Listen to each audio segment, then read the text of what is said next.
Communicators of America competition event.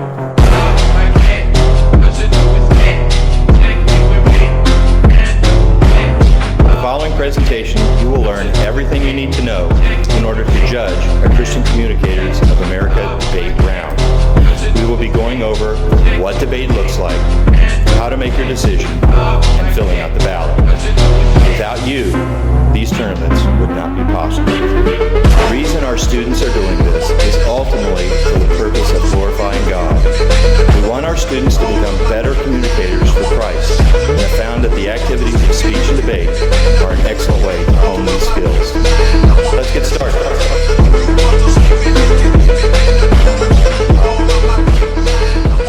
When you walk into the room, there will be two teams.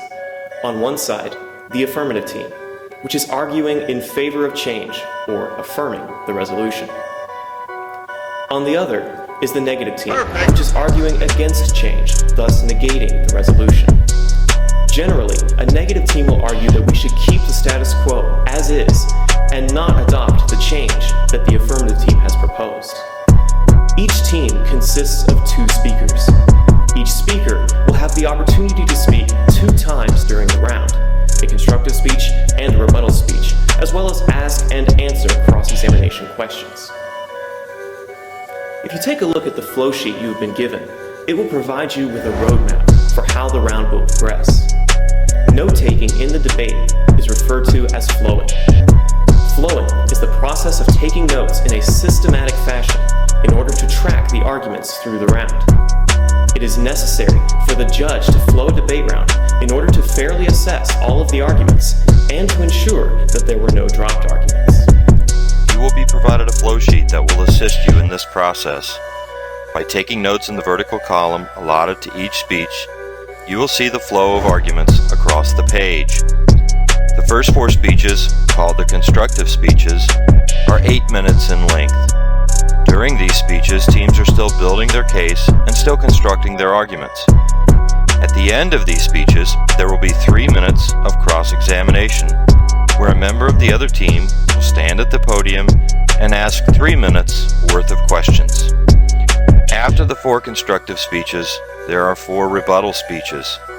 These speeches are all 5 minutes in length, and the reason that they are shorter is because the purpose of the rebuttal speeches is to narrow the arguments down to the key points in the round for you, the judge. No new lines of argument may be introduced by either team in the rebuttal speeches.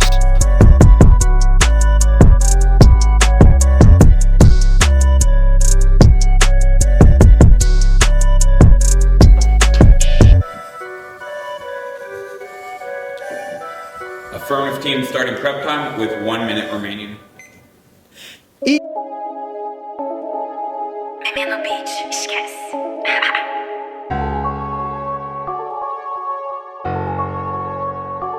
Mechanism that we ask you to use to measure and determine who has won or lost the debate round is called the 4 stock issues.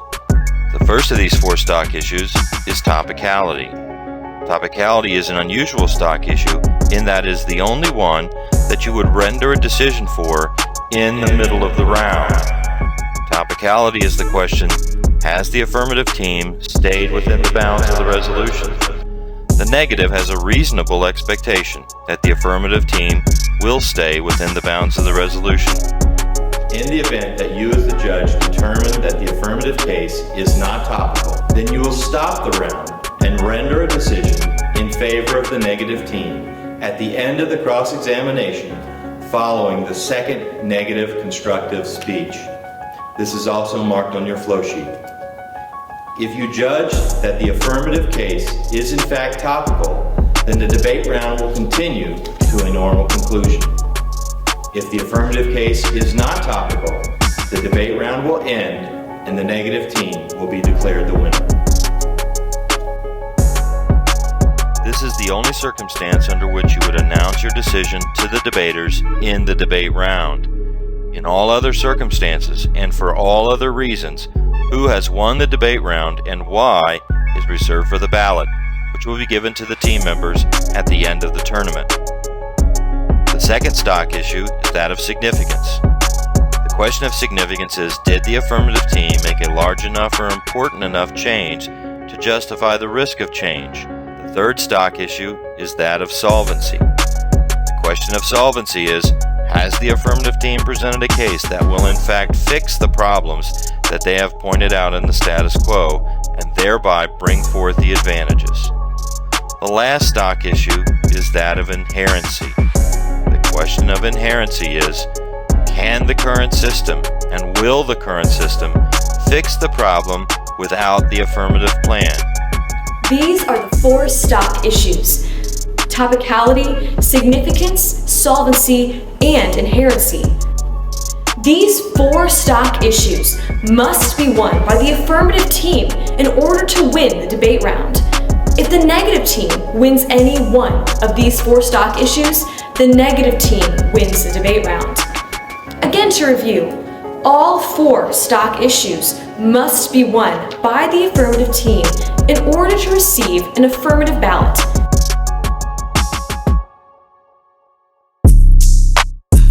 There are 2 permitted case structures, the first of which is a needs analysis affirmative.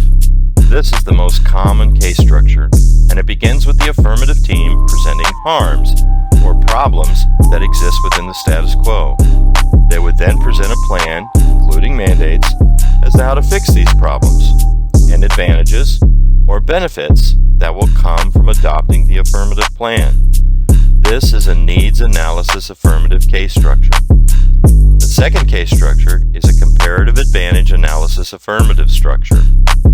In this case structure, the affirmative adopts the goals of the status quo and shows that they are in fact good goals, then shows that they have a better way to achieve those goals, and advantages that will come about from achieving those goals more effectively than the current system. In each of these case structures, you have problems, whether they are harms or goals that have not been met to their fullest capacity, that are being fixed by a series of mandates that then generate a series of advantages.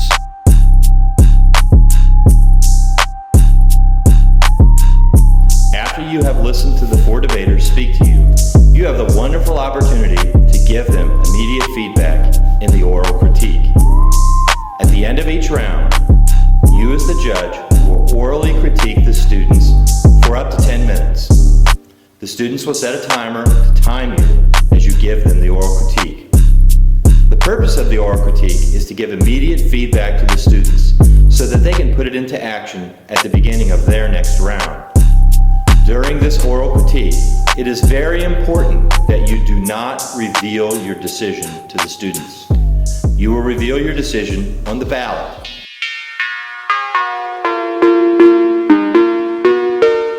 Let's review quickly.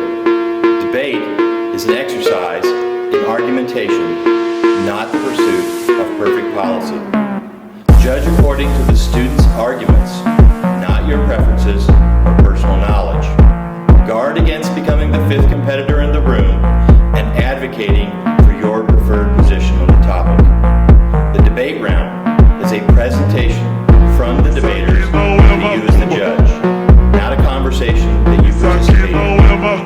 Conversely, the oral critique is a presentation from you, the judge, to the debaters. Avoid asking questions at the completion of the debate round. The 4 stock issues, topicality, inherency, solvency, and significance, are the basis for your decision. Ask the debate orientation leader if you have any questions. Assistance will also be available at the ballot return if you need help with your ballot. Again, we thank you for giving your time and talents. Please enjoy yourself today, and remember, it is only because of you that these students can participate in this educational activity. Thank you for judging. Thank you for judging. Thank you for judging. Thank you for judging. Thank you for judging.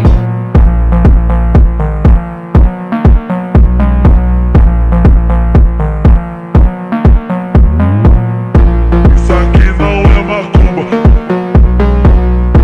Isso aqui não é macumba. Isso aqui não é macumba. Isso aqui não é macumba. Processo